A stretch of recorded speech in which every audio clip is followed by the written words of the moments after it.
நமது வேதங்கள், புராணங்கள், உபனிஷத்துகள் இதிலெல்லாம் கிருஷ்ணரை பற்றிய செய்திகள் இருக்கிறதா என்ற இந்த செய்தியில் நம்ம பார்ப்போம். டாப் 10ல் 10வது சாமவேதத்தின் முக்கியமான அங்கமாகிய சாந்தோக்கிய உபனிஷத்தில் தேவகி புத்திரன் என்ற ஒரு குறிப்பு வருகிறது. தேவகி புத்திரன்னா கிருஷ்ணர் தானே. அவருடைய குரு கோர ஆங்கீரசன்.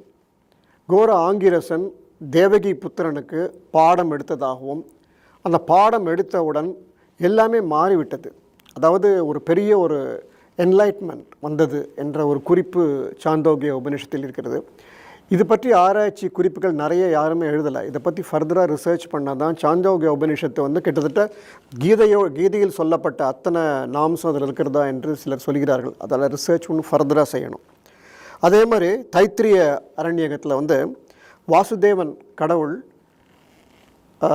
ஒரு பக்கம் விஷ்ணு, இன்னொரு பக்கம் நாராயணன், மற்றொரு கடவுள் வாசுதேவன் என்ற குறிப்பு வருகிறது. அப்புறம் அடுத்தது முக்கியமான விஷயம் சமஸ்கிருத இலக்கியத்தின் இலக்கணத்தின் தந்தை என்று சொல்லக்கூடிய பாணினுடைய அஷ்டத்தியாயில் மகாபாரத கதாபாத்திரங்களை பற்றி பல குறிப்புகள் வருகிறது. யுதிஷ்டிரன் ஃபார் எக்ஸாம்பிள், குந்தி, அர்ஜுனன், நகுலன் இவர்களை பற்றிய குறிப்புகள் வருகின்றன. அவங்களுடைய பெயர்கள்லாம் வருது.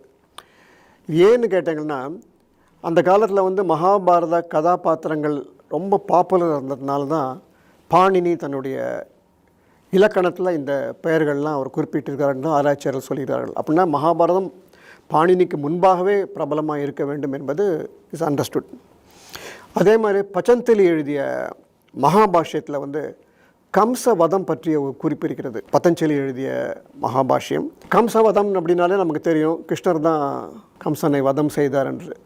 அதில் என்ன பதஞ்சலி குறிப்பிடுறாருன்னு கேட்டாங்கன்னா, இந்த கதை எப்பொழுதோ நடந்தது என்று குறிப்பிட்டார். That means it is already taken place. அதாவது பொதுமக்களுக்கு மிகவும் தெரிந்த கதை என்ற ஒரு குறிப்பையும் அவர் பதஞ்சலி குறிப்பிட்டார். அப்புறம் வராஹமித்திரருடைய பிரகஸ் சமிதையில் ரொம்ப அருமையான குறிப்பு ஒன்று, கண்ணனுடைய சகோதரர் பலராமனை பற்றிய குறிப்பு. அதில் என்ன வருதுன்னா, பலராமன் வலது தோளில் கலைப்பை வைத்து கொண்டிருக்கிறார், கண்ணில் ஒரு போதை. அப்புறம் காதில் ஒரு காதில் மட்டும் அவர் தோடு அணிந்து கொண்டிருக்கிறார் என்ற ஒரு செய்தி வருகிறது.